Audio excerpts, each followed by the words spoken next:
China, of course, resuming its military activity today. Planes and ships once again crossing the so-called median line between the island and the Chinese mainland. Well, this comes just a day after ballistic missiles, no less, were launched into waters surrounding Taiwan, provoking an alarmed response from Japan. It all follows the visit of US Speaker Nancy Pelosi to the island earlier this week, which has provoked a furious response from Beijing. But Pelosi herself has now vowed that the US will not let the Chinese isolate Taiwan and has defended her visit by saying it was not motivated by self-interest. Well, joining us now is defence analyst and a former British Army officer, Lieutenant Colonel Stuart Crawford. Colonel Crawford, thank you for joining us. Pelosi herself describing this as sabre rattling, but it seems to be, well, a lot of sabres being rattled in a lot of different directions, a risk perhaps of a mishap or a miscalculation. Yes, good afternoon. There's always a risk of a mishap or miscalculation when training with military weapons or military-grade weapons is involved. But my personal view is that China's reaction to Speaker Pelosi's visit is rather akin to a tantrum when a child throws its toys out of its pram.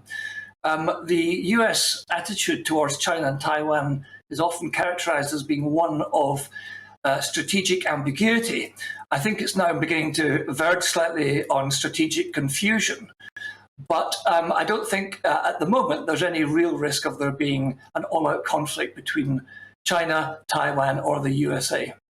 You share this view. If the Chinese were intent on invading, they'd have done it by now. Well, it's a very difficult operation. First of all, although the Chinese has got an impressive military inventory, it's not part of its historical doctrine or training to do large-scale assaults from the sea.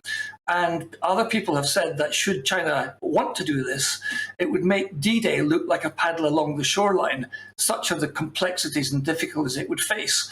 My personal view is that it would be foolish for China to attempt this in the face of Taiwanese and possibly US defense, and it would fail.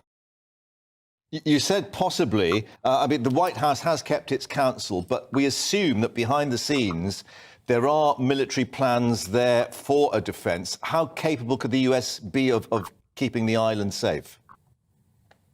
Oh, well, I'd be astonished if the US military planners haven't war-gamed this for many decades.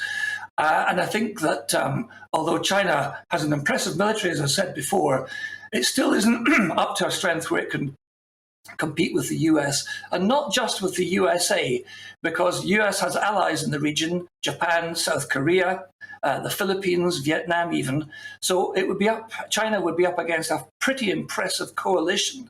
And at the moment, that would deter China, I would think, from any idea of making a military move in the short term.